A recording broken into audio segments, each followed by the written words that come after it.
Tennessee Titans have fired their general manager. Huh? Oh. Well, okay.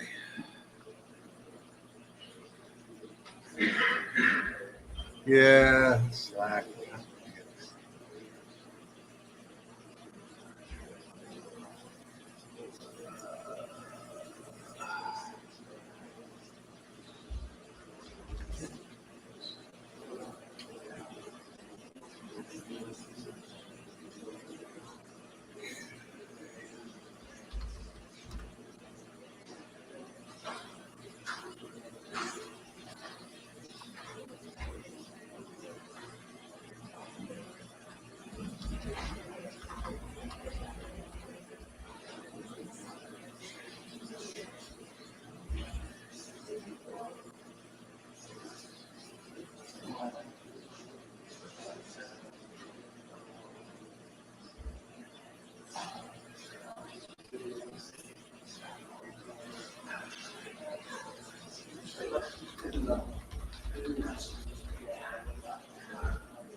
Morning.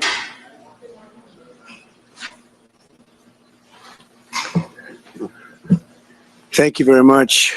It's an honor to be with you. Many things are happening that are exciting, very exciting for our country.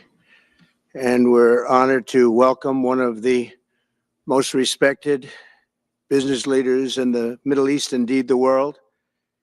He's a founder and chairman of Damac Properties, Hussein Sajwani, very respected gentleman. And I'm thrilled to announce today that Damac will be investing at least $20 billion over a very short period of time into the United States, and they may go double or even somewhat more than double that amount of money. It's a great thing, and I believe he will say that he's doing it because of the fact that he was very inspired by the election. They wouldn't do it without that election. I can tell you a lot of people wouldn't. You saw last week where we have somebody who's going to go from 100 to $200 billion. And we have many other people, and we'll be bringing some of them out. Some of them like to do it somewhat more quietly, and some don't. And they feel so strongly about the country that they want to let people know about it. But it's an honor to have such a great investor investing in our country. The investment will support massive new data centers across the Midwest, the Sun Belt area, and also to keep America on the cutting edge of technology and artificial intelligence. He's very big into the data centers, and that's going to be a very hot item in the coming years, as you know, with AI. In particular, the first phase of the project will be in Texas, Arizona, Oklahoma, Louisiana, Ohio, Illinois, Michigan, and Indiana, those places. And Hussein, I'd love you to come up and say a few words. Thank you very much. Thank you. Thank you. Thank you, Mr. President. It's been amazing news for me and my family when he was elected in November. We've been waiting 4 years to increase our investments in U.S. to a very large amount of money. We are a company operating in more than 20 countries around the world. We have delivered more than 45,000 luxury units and another 45,000 in the pipeline. In data center, we are in 10 countries around the world, in Asia, Europe, and Middle East. And we're very, very excited now with his leadership and his open strategy and policy to encourage businesses to come to U.S. For the last 4 years, we've been waiting for this moment. And we're planning to invest $20 billion and even more than that if the opportunity in the market allow us. But at the moment, we're planning $20 billion in data center, catering for the AI and cloud business for the hyperscalers. Fantastic. Thank you, Mr. Great President. honor. Thank you very much. So nice. And that man knows what he's doing. He knows.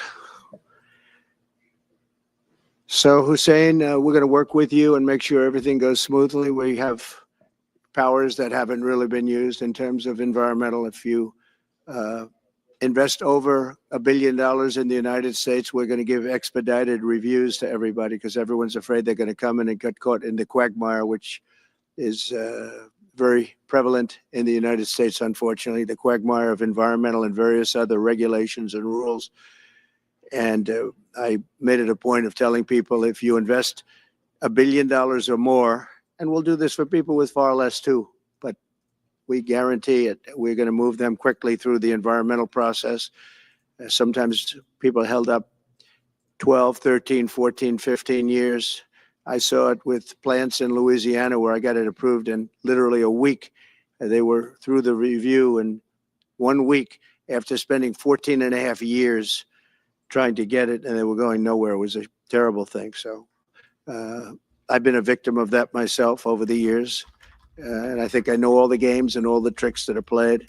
And much of it is just done to stop progress. So we're going to be helping you and everybody else that comes to the United States and wants to invest their money, that you don't get tied up for the rest of your life and you can't do anything.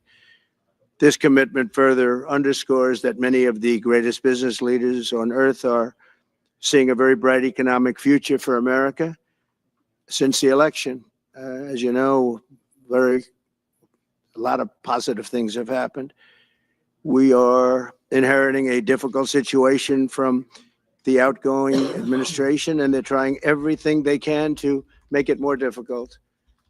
Inflation is continuing to rage, and interest rates are far too high. And I've been disappointed to see the Biden administration's attempt to block the reforms of the American people and that they voted for. We had a landslide election. We won every swing state. We won the popular vote by millions and millions of people. Nobody even knows how many people, millions. And they're still counting in some areas. You know, they're still counting the vote in some areas. Can you believe this? What a place. What a horrible place. One of the things we're going to do is we've got to fix the election so that we get honest counts and they get done by 10 o'clock in the evening or something thereabouts. There are places where they're still counting votes. President Biden's actions yesterday on offshore drilling, banning offshore drilling, will not stand. I will reverse it immediately. It'll be done immediately. And we will drill, baby, drill. We're going to be drilling in a lot of other locations, and the energy costs are going to come way down. They'll be brought down to a very low level, and that's going to bring everything else down. That's what caused it to go up, along with the ridiculous spending on the Green New scam. All this money, trillions of dollars. It's like throwing it right out the window, what they're doing. And they're trying to spend so much now. They're just taking money and giving it to anybody that wants it for any project at all, if it's certified under the Green New scam. And they don't work, and it's too expensive. And, they told me that we're going to do everything possible to make this transition to the new administration very smooth. It's not smooth because they're doing that. They're playing with the courts, as you know. They've been playing with the courts for 4 years, probably got me more votes because I got the highest number of votes ever gotten by a Republican, by far, actually, by a lot. And, we had a great election, so I guess it didn't work. But even to this day, they're playing with the courts. They have their friendly judges that like to try and make everybody happy on the Democrat side. It's called lawfare. It's called weaponization of justice, and it's happened at a level nobody's ever seen before. So many. I defeated deranged Jack Smith. He's a deranged individual. I guess he's on his way back to The Hague, and we won those cases. Those were the biggest ones, and the press made such a big deal out of them. But we did nothing wrong. We did nothing wrong on anything, and the people saw that. When they vote. When a Republican, it's not easy for a Republican. When the Republican wins the popular vote by millions and wins all 7 of the swing states, people said, well, he could win 4. We won all 7, and we won them by a lot. That tells you we won. And they've been watching this injustice. I call it the Injustice Department. What they've done is so bad. The whole world has watched that. And it took work, but it got me a lot of votes because when explained, I mean, we have a judge in New York who's a very crooked judge. I'm under a gag order. I can't even talk about aspects of the case that are the most vital aspects. I'm under a gag. Do you know that I'm the president-elect of the United States of America? I'm a former very successful president. We had the greatest economy in the history of our country. We had borders that were sealed and beautiful. We had everything was good. We had no wars. We defeated ISIS. We had no wars. Now I'm going into a world that's burning with Russia and Ukraine, with Israel. You took a look at that attack on October 7th, the attack on Israel, with the horrible way they got out. Not the fact that they got out. I would have been out before them, but we would have been out of Afghanistan with dignity and strength as opposed to looking like a bunch of fools with 13 dead and many, many badly, horrifically injured. Nobody ever talks about them. No arms, no legs. Nobody ever talks about them. The way they got out was outrageous, leaving billions of dollars of brand new military equipment that I bought in the hands of the Afghans and specifically the Taliban. It's the group. And we were doing very well. We would have been out. We would have been respected. I think it's one of the reasons it was so badly handled, that withdrawal where people are jumping onto airplanes, falling off the sides of airplanes when they're 3,000 feet in the air. And nobody's ever seen anything like that, the worst. And because of that, I think Russia went and attacked Ukraine. When they saw that, they said, these guys are incompetent. They don't know what they're doing. But we know what we're doing now. And that's going to all end. And we have a great military. I defeated ISIS, as you know. We're in no wars. I just finished a couple. And we got also our soldiers guarding Syria and Turkey. We're in the middle. We had 5,000 soldiers that would have been gobbled up with two armies. We had one army, 300,000. We had another one, 500,000 or 600,000, getting ready. We had 5,000 people in the middle. I said to a general, how do 5,000 people do in that case? And the general just looked at me and said, not well, sir, not well. And I took him out. And you know what happened? Nothing. I got criticized. I saved 5,000 lives, actually. And we did a great job, and we're going to do an even better job because now we have a tremendous amount of experience. We have people that I can rely on. But the 625 million acres, people can't realize, it's like the whole ocean. Take an acre. You know, an acre, you have a house on a half an acre, on a quarter of an acre, or an acre. If you have an acre, you have a big deal. Now you multiply that by 625 million acres. It's like, feels like the whole ocean. And that's our strength, you know. People can say we manufacture, we don't manufacture. The thing we have oil and gas more than anybody in the world. We're going to have more of it too. But they took away 625 million acres of offshore drilling. Nobody else does that. And they think they have it, but we'll put it back. I'm going to put it back on day one. I'm going to have it revoked on day one. We'll go immediately if we need to. I don't think we should have to go to the courts. But if we do have to go to the courts, you know, they try to be sneaky. They go in and they sign. Remember, this is a man that said he wants the transition to be smooth. Well, you don't do the kind of things. You don't have a judge working real hard to try and embarrass you. Because I did nothing wrong. By the way, I did nothing, absolutely nothing wrong. If I did something wrong, I wouldn't be standing here right now because I've won all these cases. Nobody's ever won so many cases as I have against the Justice Department. I mean, Jack Smith had cases all over the place. People were being subpoenaed. Lives were being ruined. They were spending everything they had, money. We were helping them out. We had to. They were subpoenaing people that had no idea what they were even talking about. That's a sick group of people. And it was all to influence the election. It was all a fight against a political opponent. We've never had that in this country. We have had that in certain countries. We've had that in third-tier countries. We've had that in banana republics, but we've never had that in a place like the United States. I don't even know if it's been on a small level. I'm sure it has been on a small level, but this was the largest level ever. They brought this moron out of The Hague. He's a mean guy. He's a mean, nasty guy. His picture was perfect Because you look at his picture, you say, that's a bad guy with his robe, his purple robe. And he executes people. He shouldn't be allowed to execute people because he'll execute everybody. He's a nut job. But we won all of those cases with him.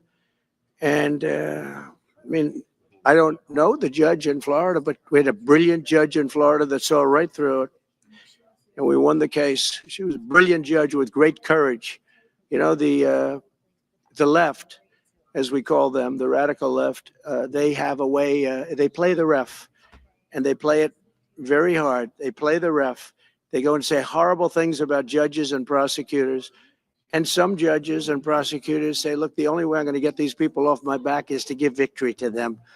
They're playing the ref. I think it's illegal what they do. It's almost like talking. It's worse than talking to a judge. But the judge in Florida, Judge Cannon, was brilliant and tough, and she didn't stand for it. And I don't know her. And never met her until the case, and I don't believe I said even one word to her. But she was very, very strong and very, very brilliant. And her opinion was so brilliant that they dropped their appeal. They couldn't beat the appeal. So that's what we're up against. So they say we're going to have a smooth transition. All they do is talk. It's all talk. Everything they do is talk. We're going to have a smooth transition. And then they take 625 million acres and they essentially landmark it so you can't ever drill there again. Well, we're going to be drilling soon. We're going to be opening up Anwar. We're going to be doing all sorts of things that nobody ever thought was even possible. But remember and just to get off the subject, because I couldn't believe it when I heard it yesterday. I couldn't believe the size of it. I mean, you put down a map and put this up, it's just massive. And remember that that's worth probably, I mean, I've had estimates, 40 to 50 trillion dollars. That's more than our national debt. Essentially, he's thrown it away. He's thrown it away. He's taken $50 trillion. So if we owe 35 trillion, he's taken $50 trillion of value and thrown it right out the window. We can't do that. Nobody can do that. One other thing he did yesterday, which was in many ways worse. It's hard to believe it can be worse. He wants all gas heaters out of your homes and apartments. He wants them to be replaced by essentially electric heaters. I don't know what it is with electric. This guy loves electric. We're going to be ending the electric car mandate quickly, by the way. This guy loves electric. And we don't have enough electricity. And then we have AI where we need more. And he wants everybody to have an electric heater instead of a gas heater. Gas heater is much less expensive. The heat is much better. It's a much better heat. As the expression goes, you don't itch. Does anybody have a heater where you go and you're scratching? And that's what they want you to have. They don't want you to have gas where you don't have the problems of the electric.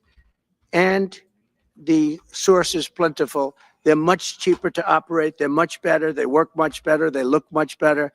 60% of homes and apartments have gas heaters. He wants them all removed quickly. These people are crazy. There's something wrong with them. There's something wrong with them. They also want to go back, and they have already started that, to when you buy a faucet, no water comes out because they want to preserve. Even in areas that have so much water, you don't know what to do. It's called rain. It comes down from heaven.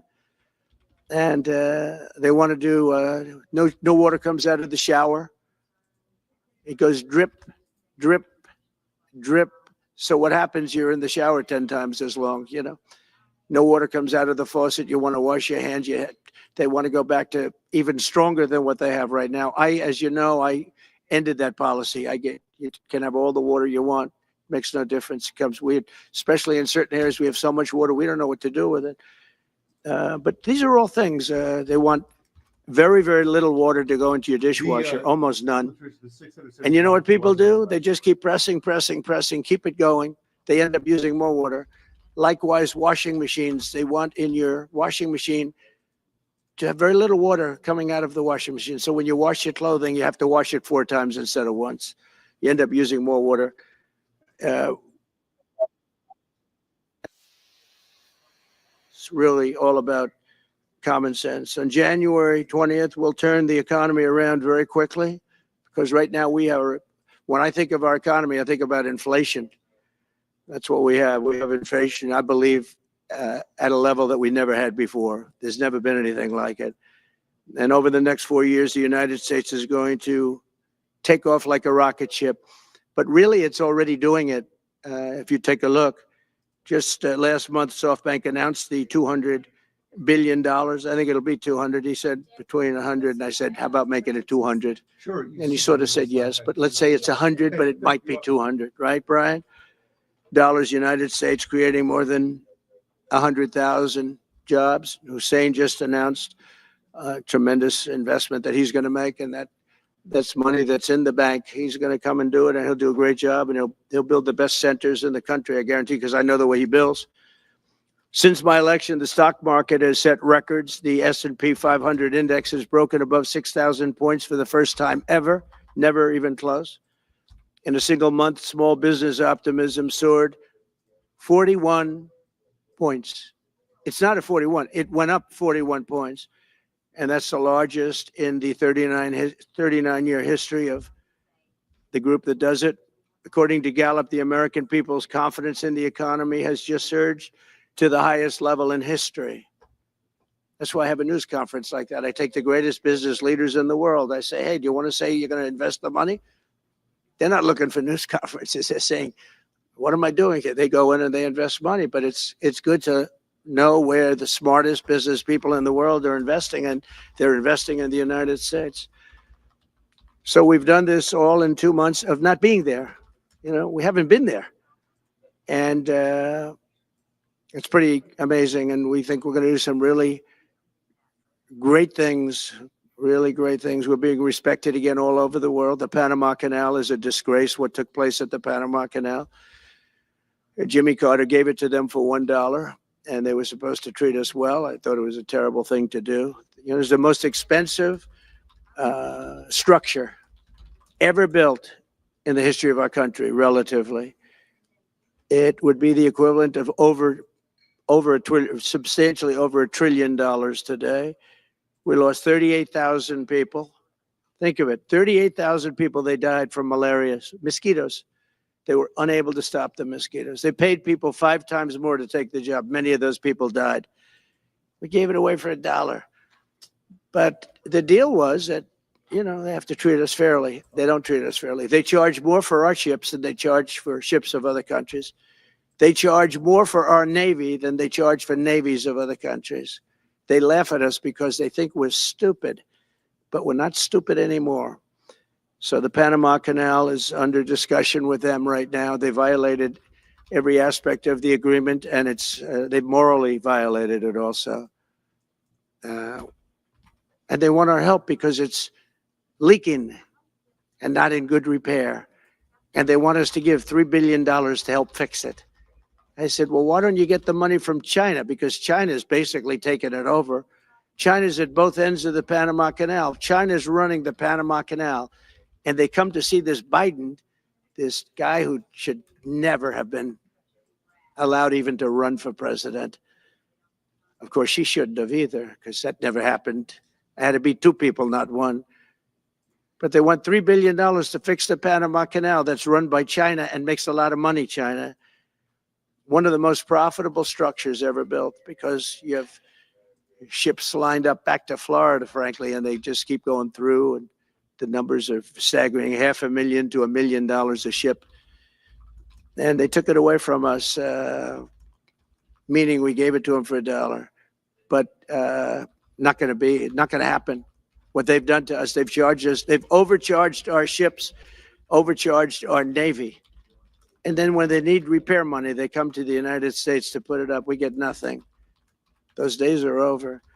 Working with the Republican majorities in Congress, will cut taxes, slash regulations, raise wages, and boost incomes at a pace the world has not seen before, and certainly not from our country.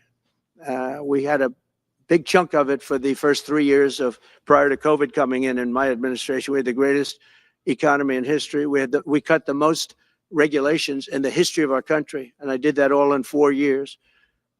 By 4 times more than any other president cut. We did that in 4 years. And we were just getting started. We'll impose new tariffs so that the products on our stores will once again be stamped with those beautiful words, made in the USA. And we are not treated well, as you know, by Canada. Canada is subsidized to the tune of about $200 billion a year, plus other things. They don't essentially have a military. They have a very small military. They rely on our military. It's all fine, but, you know, they got to pay for that. It's very unfair. I have so many great friends. One of them is the great one, Wayne Gretzky. I said, run for prime minister. You'll win it'll take 2 seconds. But he said, well, am I going to run for prime minister or governor? You tell me. I said, I don't know. Let's make it governor. I like it better. But no, something's going to have to be done. Same thing with Mexico. We have a massive deficit with Mexico, and we help Mexico a lot. They're essentially run by the cartels, and can't let that happen.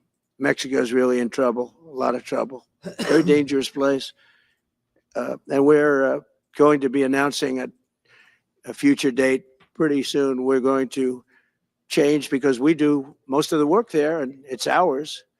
We're going to be changing, sort of the opposite of Biden, where he's closing everything up, essentially getting rid of $50 to $60 trillion worth of assets. We're going to be changing the name of the Gulf of Mexico to the Gulf of America, which has a beautiful ring that covers a lot of territory. The Gulf of America, what a beautiful name. And it's appropriate. It's appropriate. And Mexico has to stop allowing millions of people to pour into our country. They can stop them.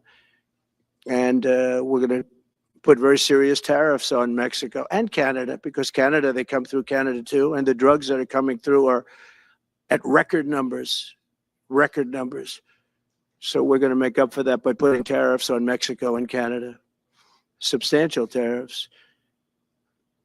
And we want to get along with everybody, but you know, they have to, it takes two to tango. We're approaching the dawn of America's golden age. It's going to be a golden age for America. We have things that nobody else has. We have more natural resources. We have, number one, nobody knew that until I came along. I made us number one. We were number three. I made us number one in a very short period of time in drilling. And you know, you can talk about windmills. They litter our country. They're littered all over our country, like dropping paper, like dropping garbage in a field. And that's what happens to them, because in a period of time, they turn to garbage. Most expensive energy ever. They only work if you get subsidy. The only people that want them are the people that are getting rich off windmills, getting massive subsidies from the U.S. government. And it's the most expensive energy there is. It's many, many times more expensive than clean natural gas. So we're going to try and have a policy where no windmills are being built. You know, off the coast of New Jersey, they want to build like 200 windmills. The people are going crazy. Nobody wants them, and they're very expensive. They don't work without subsidy. You don't want energy that needs subsidy. Energy is a good business. You don't need subsidy. But when you build these massive towers, and they're 25 stories tall, 40 stories, they have one 70 stories tall. The blades, they take 3 ships to ship them. It's crazy. They're dangerous. You see what's happening up in the Massachusetts area with the whales, where they had 2 whales wash ashore in, I think, a 17-year period. And now they had 14 this season. The windmills are driving the whales crazy, obviously. And they had actually over, I think, 125 or something over a number of years. And we don't want that to happen. It's a disaster. It's amazing the way a true environmentalist would say, oh, we love wind. It sounds good, but that's about where it ends. You know, after 10 years, you have to redo them. And what happens is they don't do that. They let them stand and they rust, and they say, because of the environment, I'm not a believer in this, but they say you can, because it's a certain fiberglass, that the blades cannot be buried in earth, that's an environment. So what do you do with them? What do you do with them? And I don't know if you've ever gone to Palm Springs, California, or any of these places where you have long-term windmills standing. They're a disaster. They're rusting, rotting, closed, falling down. This is as you enter Palm Springs. And they put new ones next to them because nobody wants to take them down, because why should they take them down? It's very expensive to take them down. And you can't do anything with them because the blades, you can't bury them because of the environmental protection. We'll look at that. Doesn't make sense, but that's what they say. So we are at the beginning of a great, beautiful golden age of business. And I think we're also at a golden age of common sense, because everything I'm saying to you, from a simple water faucet that doesn't allow water to come out appropriately, to all of the other elements of what we do and what we're going to do, to take 50 to 60 trillion dollars off our country's balance sheet because some man that has no idea what he's doing has no idea. You know it, I know it, the Democrats know it. What they did is a crime by allowing that to happen. And I'll bet you, if you asked him today, how much acreage did you submit? Essentially, did you destroy? You destroyed the economic viability of drilling in the ocean. And with AI coming along and all, a lot of people don't realize that AI is going to be a big thing, but you'll need double the electricity at least that we have right now. So right now we produce electricity for many, many different things.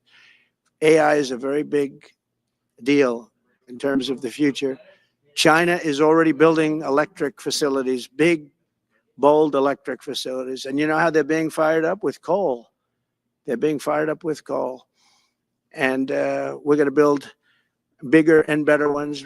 People like Hussein that are doing the same thing as he is. I'll bet they don't do it as well because I know how he does it, but they're doing a lot of things. The problem is they can't get their permits because I say build the plant with the building. So with the structure, build the plant, because if you go into grids are old. So they said, that's a great idea. In other words, build your electric facility alongside of your plant. And you could have extra output if you want, because once you build it, you can make it larger pretty inexpensively. You could have extra output, which you'll sell to the public, but build it with the plant, and people are loving that idea. So we're going to have a lot of fun making America great again, and it's going to happen, I think, very, very quickly. It's already happened. So I would say this, and this has been pretty openly reported by the news. There's never been anything like what's happened in the list since we won the election. Couple of months since we won the election, the whole perception of the whole world is different. People from other countries have called me. They said, thank you. Thank you. The perception of the whole world is different. We're going to have to settle some big problems that are going on right now. We're going to have to settle up with Russia, Ukraine. That's a disaster. I look at numbers every week, the number of people being killed in that war. People don't know, mostly soldiers now. But the towns have been obliterated. This was a Biden fiasco that that should have never happened. If we had a real president, if we had a president that knew what he was doing, Russia would have never, ever gone in. But they did go in, and we have a mess. The cities are all blown up. The people have largely left. And the soldiers are killing each other at levels that haven't been seen since the Second World War. So we'll have to get that one straightened out, too. That's a tough one. Much tougher than it would have been before it started, I can tell you that. A deal could have been made just by an average deal maker. Deal could have been made on that. So thank you all for coming. We'll take a couple of questions. Yeah. Go ahead, please.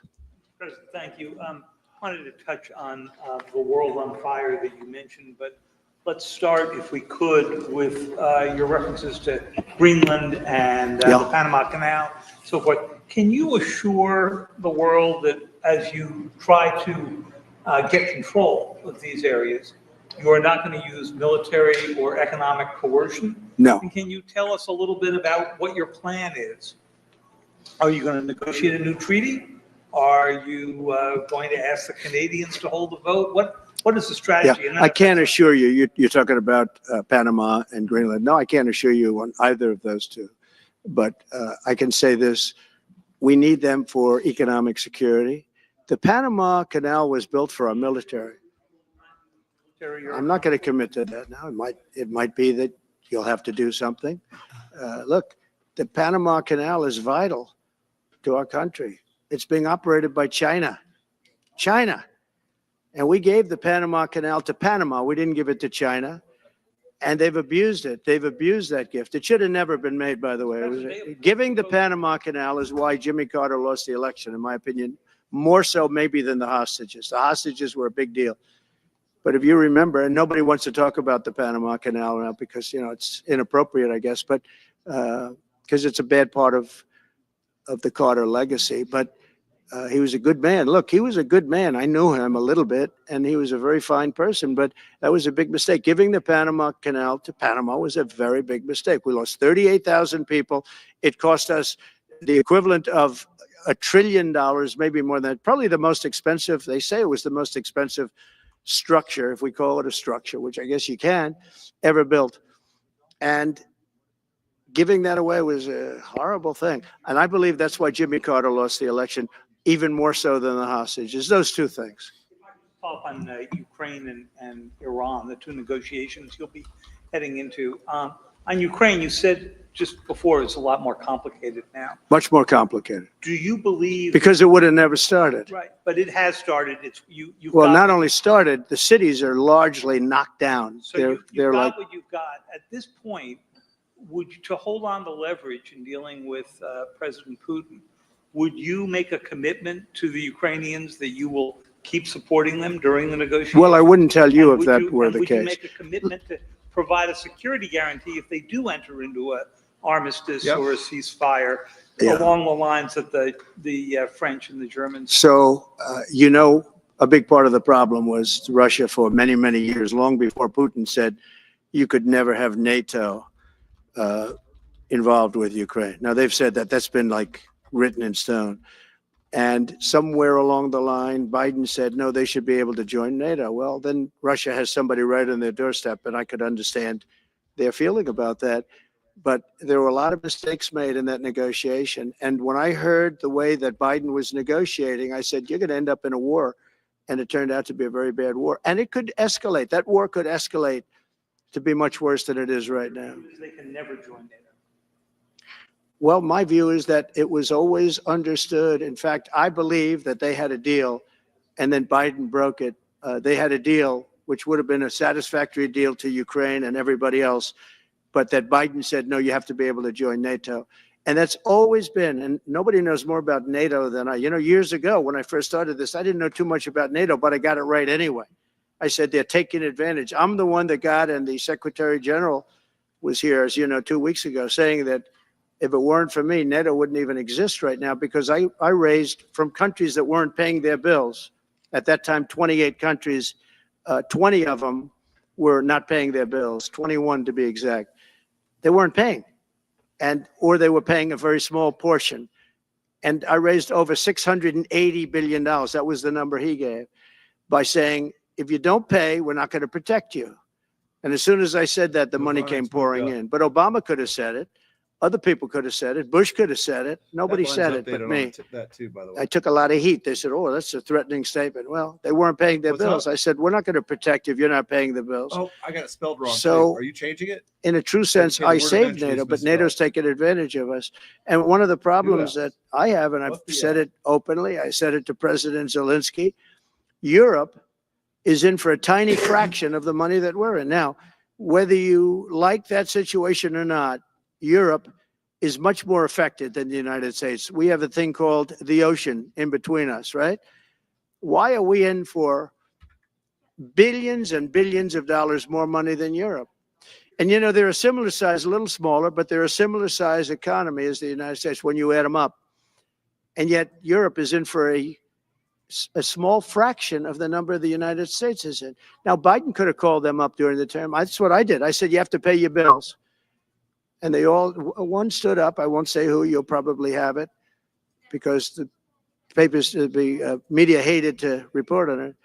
But a prime minister stood up from a country, our famous meeting of 28 nations with no press, no anybody in the room. He stood up, he says, does that mean if we don't pay our bill, and at that point it was 2%, it should be 5%. It should be 5%, not 2%. But at that point it was 2%, but many people didn't pay. Some people didn't pay anything. But many people were way, including Germany. Germany was at less than 1%. Well, I think NATO should have 5%. Yeah. Well, you can't do it at 2%. I mean, at 2%, every country, if you're going to have a country in a regular military, you're at 4%. I think they should be, they're in dangerous territory. I think it should be, they can all afford it, but they should be at 5%, not 2%. I'm the one that got them to pay 2%. But a gentleman stood up, a prime minister stood up, and he said to me, "Sir, could I ask you a question? You're saying we have to pay our bills. If we don't pay our bills, will the United States protect us from Russia?" I said, "If you don't pay, you mean you're delinquent?" He said, "Yes." He said, "If you're delinquent, we will not protect you." I took a lot of heat, although it was somewhat closed door. I took a lot of heat from the media. And you know what happened? The money started pouring in. That's why NATO has money. And the Secretary General said it was the most incredible thing he had ever seen in a negotiation. Now, if I would have said, yes, we will, nobody would have paid. If I would have loved to say, yes, we'll protect you even if you don't pay. But that's not the way life works. Two questions related to each other. First, you said on your first day of office, you're going to pardon January 6 defendants. Are you planning to pardon those who were charged with violent offenses? Well, we're looking at it, and we have other people in there. And as you see, I guess 24 or 28 people came now from the FBI. That came out very quietly. Nobody reported it, but they had people in some form related to the FBI. They had 4 or 5 people that were strongly related to the FBI. We have to find out about that. We have to find out about Hezbollah. We have to find out about who exactly was in that whole thing, because people that did some bad things were not prosecuted. You know, I see it all the time, and you see it too. People that were doing some bad things weren't prosecuted, and people that didn't even walk into the building are in jail right now. So we'll be looking at the whole thing, but I'll be making major pardons. Yes, please. Please. On Jack Smith's report. Good afternoon, Mr. President. It's good to see you again. 2 questions about Syria and the ongoing war in Gaza. About Syria, the Pentagon disclosed last month the U.S. has some 2,000 troops in Syria. That's almost double the number initially we were told of 900. Will you keep that troop capacity the same upon taking? Well, I won't tell you that because that's part of a military strategy, but I will say it was Turkey. Turkey's been after that country in different names and different forms and shapes for 2,000 years. Those people that went in are from Turkey. And President Erdogan is a friend of mine. He's a guy I like, respect. I think he respects me also. He's the one that didn't go after certain people after I requested that he not. You know who I'm talking about, the Kurds. I don't know how long that's going to, because they're natural enemies. They hate each other. But he didn't do that yet. And he didn't do it in the past also. He started, and I said, please don't do that, and he didn't do it. So, but if you look at what happened with Syria, Russia was weakened, Iran was weakened, and he's a very smart guy.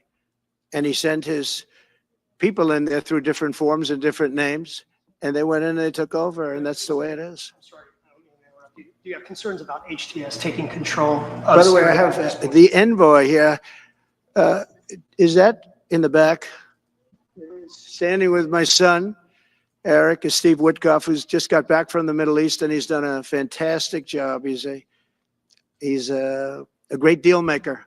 I said, what we need there is a deal maker, because nobody makes a deal. We have people that understand where the rivers are and where the meets and bounds are, but they can't talk. They can't make deals. Steve's done a great job. I just want to thank you, Steve. You've been working endlessly for months, and he's working specifically on the hostages, trying to get them back. Well, that was my second question is Hamas. Steve, come up for a second. Maybe you might want to say a couple of words. Sir, I didn't- Hamas released another hostage. I didn't know Steve was going to be here, actually. Neither did I. He's done a fantastic job, and it's a dangerous job too, and we appreciate it. He didn't know about this kind of danger and the other deal making he does. Now he sees a lot of big danger. Come on up, Steve. Mr. President, can I ask you the second part of that? Hamas Yeah, released just one another second, hostage please. video. I'm going to give you a little report on the hostages, if I can. Steve? Thank you very much. Thank you, Mr. President. Wow. Well, I think we're making a lot of progress, and I don't want to say too much because I think they're doing a really good job back in Doha. I'm leaving tomorrow back to go to Doha, but I think that we've had some really great progress, and I'm really hopeful that by the inaugural, we'll have some good things to announce on behalf of the president. I actually believe that we're working in tandem in a really good way, but it's the president, his reputation, the things that he has said that are driving this negotiation, and so hopefully it'll all work out and we'll save some lives.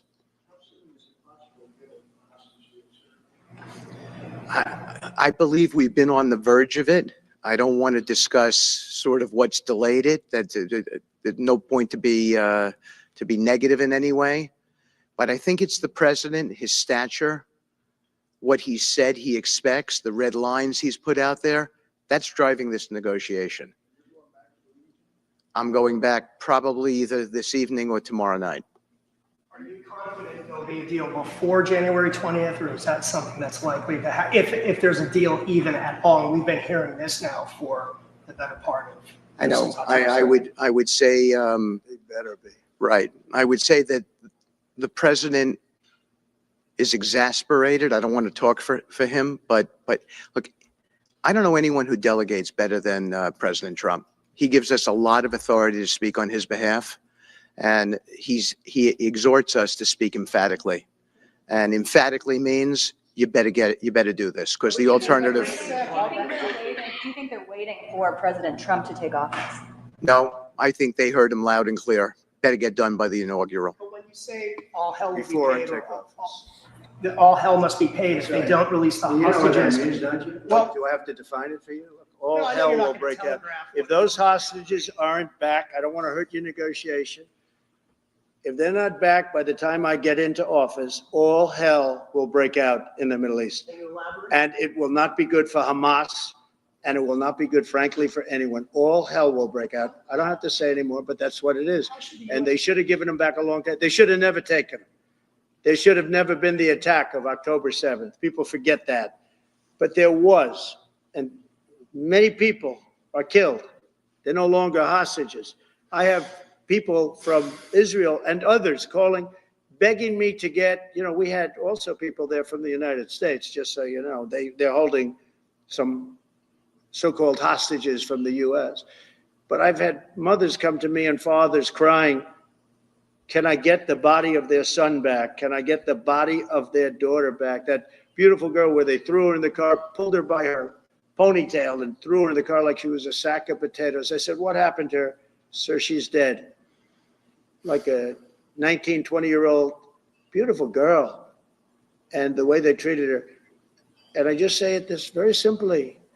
Steve's got a job to do. He's a great guy, great negotiator, great person. They respect him over there already. It's what we needed over there. We have people that know everything about the Middle East, but they can't speak properly. They don't know. He's a great negotiator. That's what I needed. I could have sent that gentleman right over there, Hussein. He's a great negotiator. There are people, they're rare. Great negotiators are very rare, like a great surgeon. But we have the right person. But I tell this, I don't want to hurt the negotiation. If the deal isn't done before I take office, which is now going to be 2 weeks, all hell will break out in the Middle East. Okay? Thank you, Mr. Thank you. You've President. done a great job. Thank you.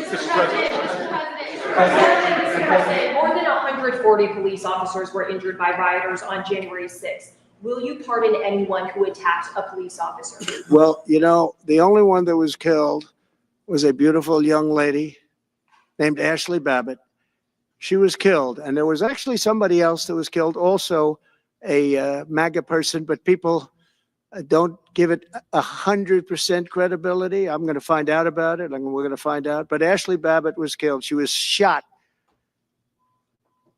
Should have never been shot. She was shot for no reason whatsoever. In fact, they say that she was trying to hold back the crowd. And the crowd was made up of a lot of different people. So we'll see. But I will tell you this. The person that was killed was Ashley Babbitt. The other thing is, when they talk, there was never charges of insurrection or anything like that. But if there were, this would be the only insurrection in history where people went in as insurrectionists with not one gun. Okay? And let me tell you, the people that you're talking about have a lot of guns in their home for hunting and for shooting and for entertainment, a lot of good reasons. But there wasn't one gun that they found. And why didn't they find the bomber, the pipe bomber? They know who the pipe bomber is. The FBI knows who it is.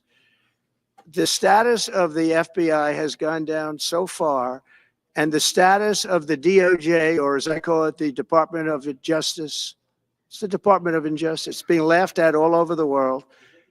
And hopefully with Pam Bondi and with Kash Patel and with other people that we're putting in, that will all come back. If you do a poll in the FBI, I guarantee I'm at like 90% with the agents of the FBI, but they have hurt that incredible place. Law enforcement, I mean, you think of the FBI, they raided this house. By the way, they could have told me, could I see this? I would have given them, I actually told them, come in anytime you want. You can see anything. They raided the house and the case was dismissed.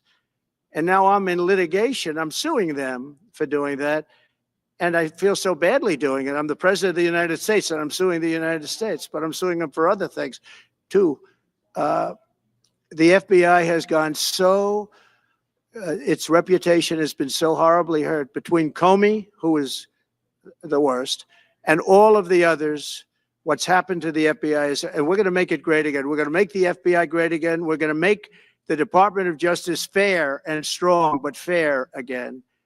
Because all they did was attack me because I'm their political opponent. And that includes with local judges like Marchand. You ought to find out. Ask them, why do I have a gag order where I'm not allowed to speak? Think of it. I'm the president of the United States and I'm not allowed to speak.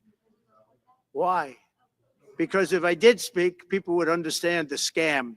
It's a scam. And we have very dishonest judges, and New York judges are very bad. We had one that valued this house at $18 million because it was good for their case.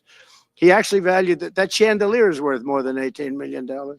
He valued this house as $18 million. And we have another one who was so nasty, so horrible, such a brute, the most vicious, vile person. These are New York judges. But we've won most of the cases, so we're very happy about that. Please. Your position is clear, but have you directed your staff to take these specific actions to draw plans? And can you elaborate again? You didn't rule out military coercion. Well, we need Greenland for national security purposes. I've been told that for a long time, long before I even ran. I mean, people have been talking about it for a long time. You have approximately 45,000 people there. People really don't even know if Denmark has any legal right to it. But if they do, they should give it up because we need it for national security. That's for the free world. I'm talking about protecting the free world. You look at, you don't even need binoculars. You look outside, you have China ships all over the place. You have Russian ships all over the place. We're not letting that happen. We're not letting it happen. And if Denmark wants to get to a conclusion, but nobody knows if they even have any right, title, or interest. The people are going to probably vote for independence or to come into the United States. But if they did do that, then I would tariff Denmark at a very high level. You asked your staff to draw plans for acquisition. I mean, are you active? No, we're not at that stage, but we have people. I haven't even entered office yet. Secondly, sir, Elon Musk has drawn some criticism and a lot of attention for some of his actions and provocative statements about foreign affairs, including in Europe. Your reaction to that, is that appropriate for You mean where he likes people that tended to be conservative? I don't know the people. I can say Elon's doing a good job, very smart guy. I don't know the people you're talking about. He was, I know he said some negative things about a couple of people that are running for office, but that's not so unusual. Yes, please. I wanted to ask you about Ukraine and Putin. How soon do you anticipate going to meet with Putin to discuss the Ukraine situation? Well, I can't tell you that, but I know that Putin would like to meet. I don't think it's appropriate that I meet until after the 20th, which I hate because, you know, every day people are being, many, many young people are being killed, soldiers. You know, the land is very flat. And hundreds of thousands of soldiers from each, many hundreds of thousands from each side are dead.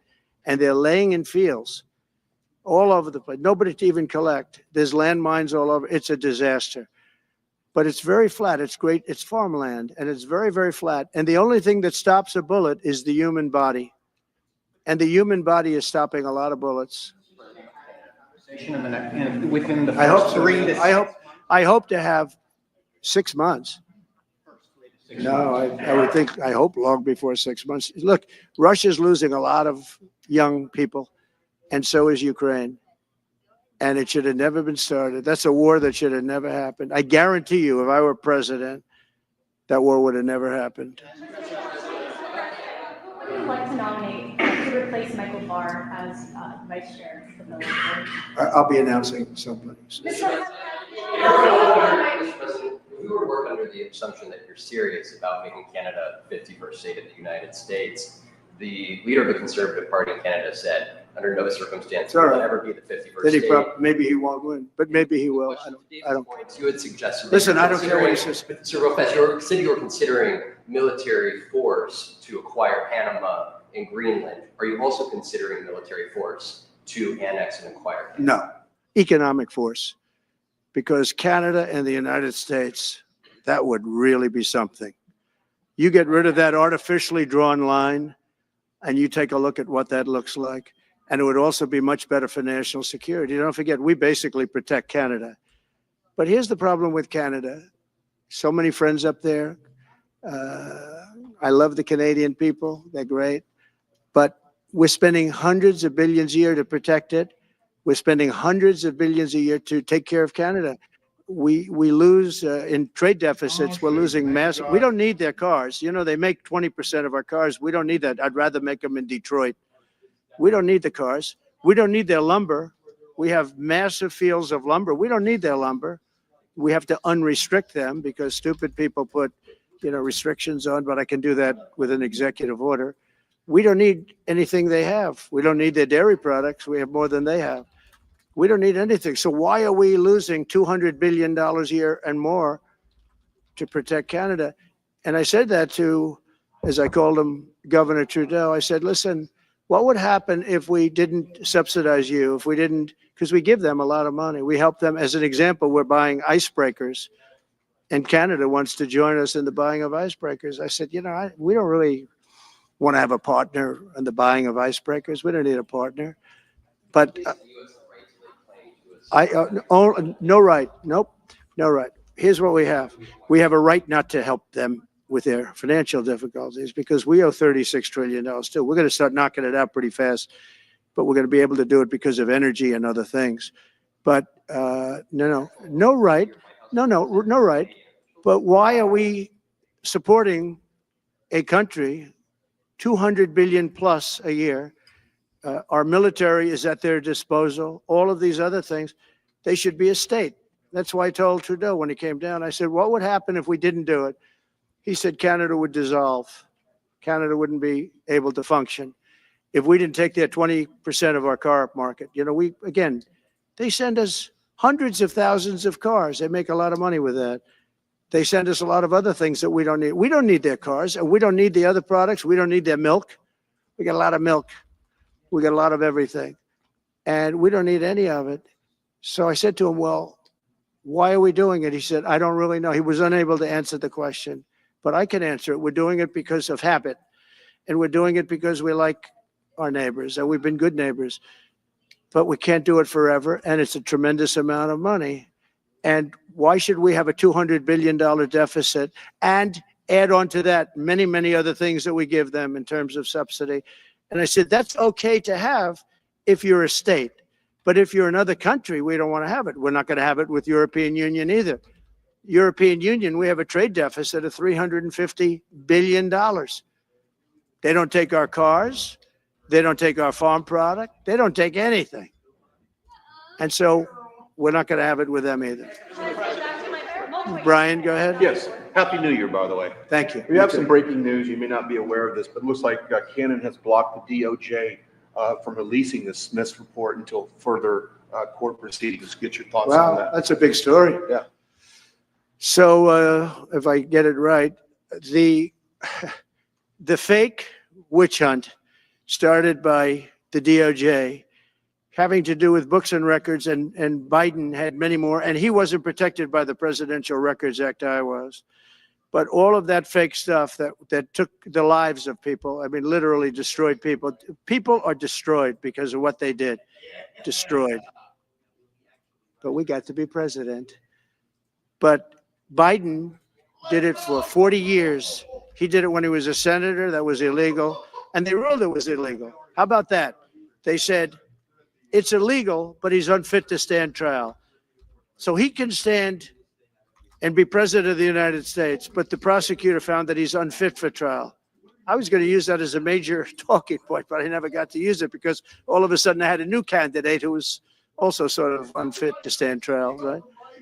But so what you're saying is that the judge just blocked so Cannon was thrown off the case. They dropped their appeal because he had no case. They dropped all of that, the lawsuits against us. They lost the lawsuit.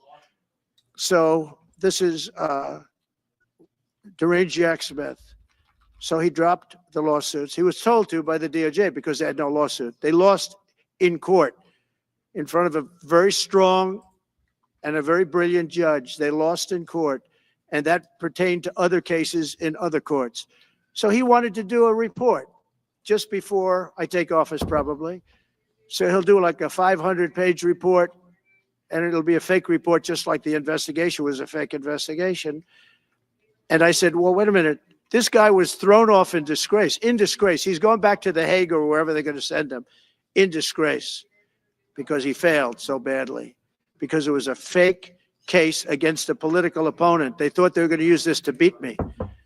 So what you're saying is I'm just hearing that they're not allowed to issue the report. So if they're not allowed to issue the report, that's the way it should be. Because he was thrown off the case in disgrace. Why should he be allowed to write a fake report? It'll only be a fake report.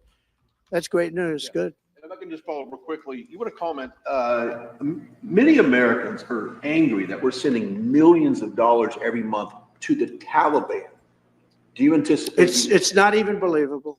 Billions of dollars, not millions, billions. We pay billions of dollars to essentially the Taliban, Afghanistan. And that's given by Biden. That's the same man that took away $50 to $60 trillion worth of value from the United States. Think of it, probably our most valuable asset. Took away our most valuable asset. This can't be allowed to happen. We are now a nation of common sense.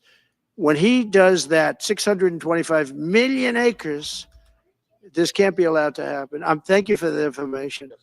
Most other people probably knew about it, but they wouldn't have told me, right? On the campaign trail, you vowed to bring down the prices at grocery stores very fast. Yeah, we won't but do it then you fast. recently told Time Magazine that bringing down prices would be very hard. So what can the American people expect when you get into office? It's always hard to bring down the prices when grocery somebody store? else has screwed something up like they did, but we'll bring them down. We'll get them down.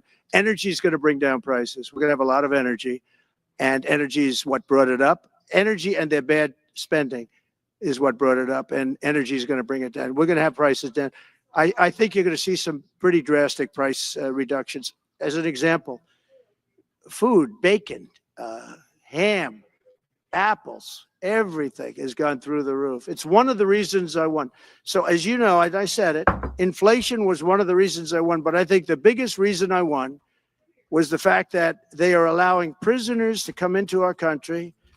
They released their prisoners, their murderers. Thousands of murderers are now walking around the streets of our cities and farmland all over. Murders, people that have killed. Many, 32% have killed more than one person. They released them from their jails, their prisons, and their mental institutions and insane asylums into our country. I believe that's the reason we got such a large vote. All right, maybe one or two more questions. Yeah, please, go ahead. Go ahead, you go.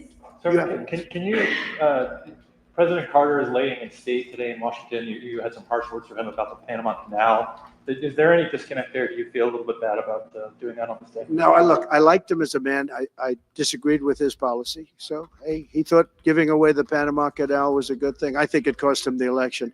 That and the hostages. I actually think that was a bigger factor because that's a deal that just should not have been made. But again, this was a question that was asked of me. I didn't bring it up. I didn't want to bring up the Panama Canal because of Jimmy Carter's death.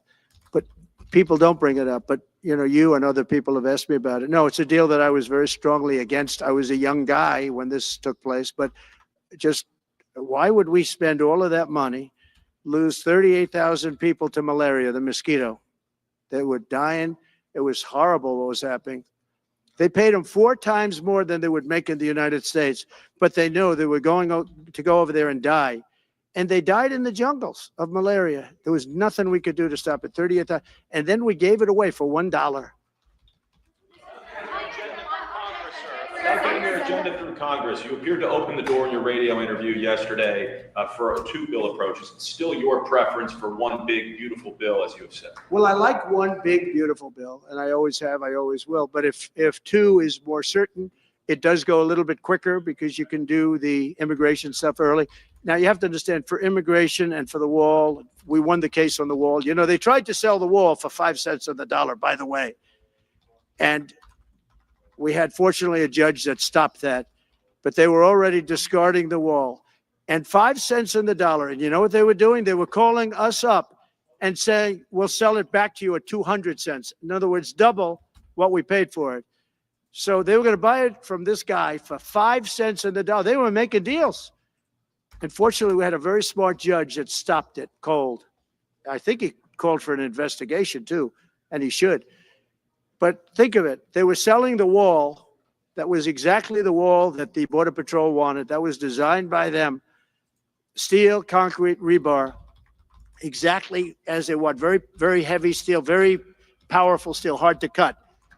Very, very heavy, 7,000-pound concrete, which is a very strong concrete. Everything was top of the line.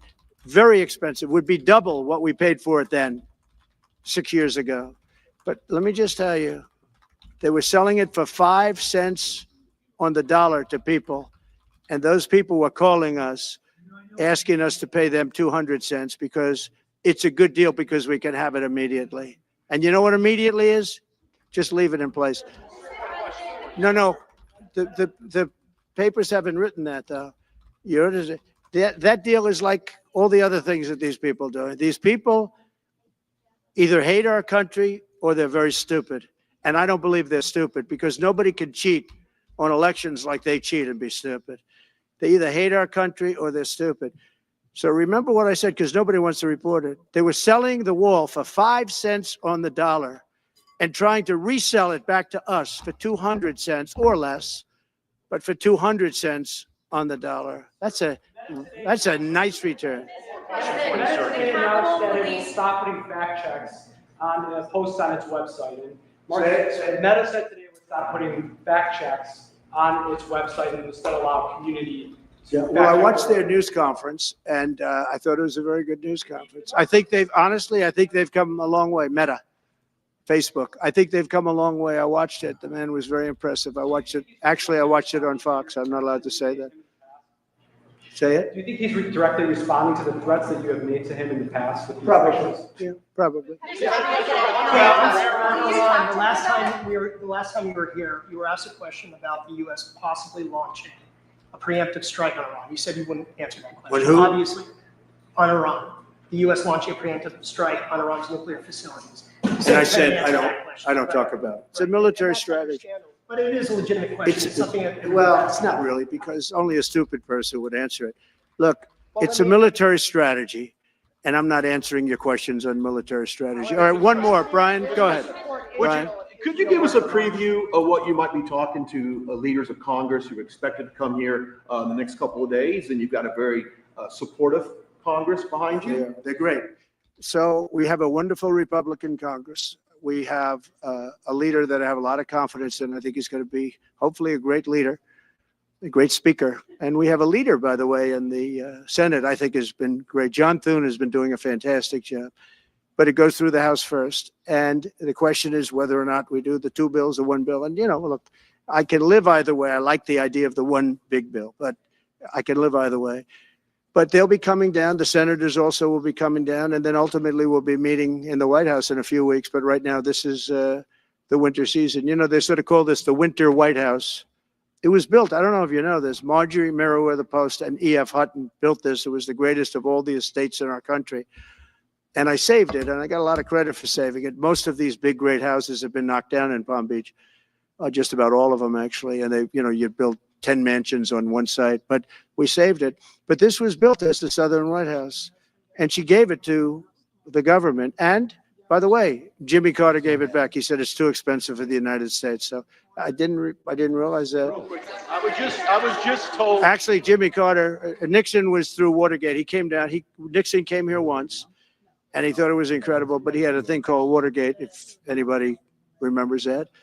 And so he had other things on his mind, to put it mildly. And Jimmy Carter felt that it was too extravagant for the country. So fortunately for me, he gave it back to the foundation, and I bought it from the foundation. On reconciliation, some Republicans saying in trade for a massive bill that you and they share the interest in, they want to see big spending cuts. Do you agree with that? And Well, I'm okay with spending cuts. I like spending cuts. Just, I'm on the record for spending cuts. And the debt ceiling was given to us. It shouldn't have been, but it was put in our lap. And what I want in terms of debt ceiling isn't the ceiling. I just don't want to see a default. That's all I want. I never talked about spending more money necessarily than all I want to see is no default, because nobody knows what would happen if there was a default. It could be 1929 and it could be nothing, but that was put into our lap and it shouldn't have been, but it was. And so we'll handle it. But debt ceiling is not about raising a lot of money. It's really just about extending it. I just want to see an extension. Sir, on immigration, how much can you do by executive order? Are you planning to do on executive order when it comes to immigration? And how much do you want Congress to tackle this issue? And also on day one, well, I had the safest border in the history of our planning? country by far. You remember the famous chart that I brought down. I love that chart very much for a lot of reasons. But I have the safest border by far in the history of our country. And when I took it over, it was a mess. Nothing like it is now. This is 10 times worse. When I got elected because of the border the first time, and I think I got elected largely because of the border the third time. And the second time I did equally well. Well, not as well as the last time, but I did very well. And I will say this was too big to rig. You know the expression? Too big to rig. They couldn't do it. They tried, but they couldn't do it. I didn't get very much from Congress at all. I just said that we're being invaded, and I took the money out of the military. Much of the wall, I built over 500 miles of wall. Much of that wall was built through money that I put into the military. We took it out because we couldn't get things from Congress in those days, and we took it out. And that wall was built largely with money coming from the military. So very simple. I went to the military. I said, our country is being invaded by very similar, nothing like what's invading our country now. They weren't releasing prisons into our country, and they weren't releasing mental institutions in, but some bad dudes were coming in, right? And I said, our country is being invaded. And I took that money largely from the military. I was sued 9 times by the Democrats in Congress, and I won all those suits. And we ended up building 571 miles of wall. Once that wall was built, they start going around it. So we're going to add another 200. That would have been up in 3 weeks. And then we had a very unfortunate election result. And they said, we don't want to put it up. We'll sell it. And they started selling it for 5 cents on the dollar. What a second. So we'll do this again. I just want to thank everybody very much. I'm just telling you, this will be the golden age of America. This is the golden age of America. We're going to have a great country again. We're a country right now under siege. We have so many different problems, and nobody respects us overseas, but now they do. The Italian Prime Minister, as you know, came here the other night, just flew in and flew out. She wanted to see me. And great respect is being shown when I went to the cathedral in France. Great respect was shown by the Prime Minister, the President, by everybody. France was, and by the way, I have to say they did a great job in the cathedral. But great respect is being shown to our country again. And we have a great country, but we have to run it properly. It's going to be run properly. We want to get back those hostages for Israel and for us. You know, we do have people that are hostages being held. And I'll just say it again. If this deal's not done with the people representing our nation, by the time I get to office, all hell is going to break out. Thank you very much. Ukraine-Russia war before you take office. Can you clarify what you mean by military force in the Panama Canal?